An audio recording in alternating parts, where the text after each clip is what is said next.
We just saw Evil Dead Burn, and here is our spoiler-free review as superfans of the Evil Dead franchise. Aaron, what did you think? One of the things I really liked about it was that it was genuinely a scary movie.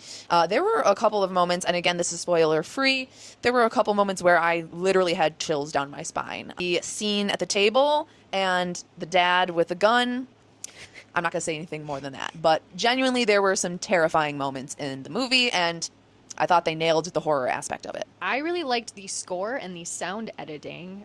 Hearing things kind of coming from all different areas of the theater, like whispers and weird little sounds, that was really neat. And a lot of the editing did remind me of the original film, where the sound just is so off-putting, and it adds a lot of tension to whatever scene you're in. This movie pushed the envelope when it came to the kills, when it came to the gore, and when it came to some of the gross out effects. Again, not going to give too many spoilers, but the Deadite with the maxillary upper denture, if you know, you know.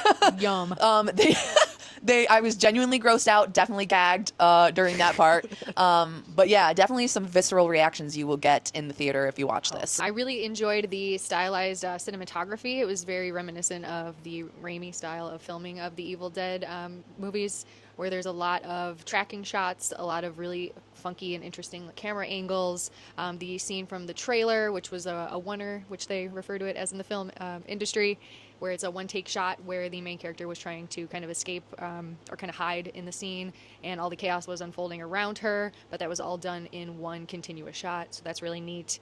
And then there's another scene in the bathroom where they do a lot of like 360 scope shots, which is really hard to do, especially when there were mirrors involved, so it's interesting movie magic to see that happen. Another thing I really liked about the movie was the backstory with the main character, Alice. Not to give too much away, but there was a lot of references to abusive relationships, toxic family dynamics. If you relate to any of these types of topics, it was quite an empowering story. We love practical effects here at the Doom Buddies, and it was so cool to find out that almost everything was done practically for this movie, from makeup to fire stunts to choreography. All of that was done practically. The only time they really added CG was to kind of enhance some of those practical effects, but other than that, everything was practical, which we love to see. This movie seemed to really lead into a lot of the lore from the original movies. Obviously, we are huge fans of the original movies. We also love Ash vs. Evil Dead, which has a lot of rich lore in the whole franchise. And I just loved that it kind of dipped its toes back into the lore. But as you watch it, you'll be able to see a lot of things and Easter eggs to previous movies. A lot of Easter eggs. A lot. We'll get into that in another video. I was really impressed at the choreography and the stunt work done.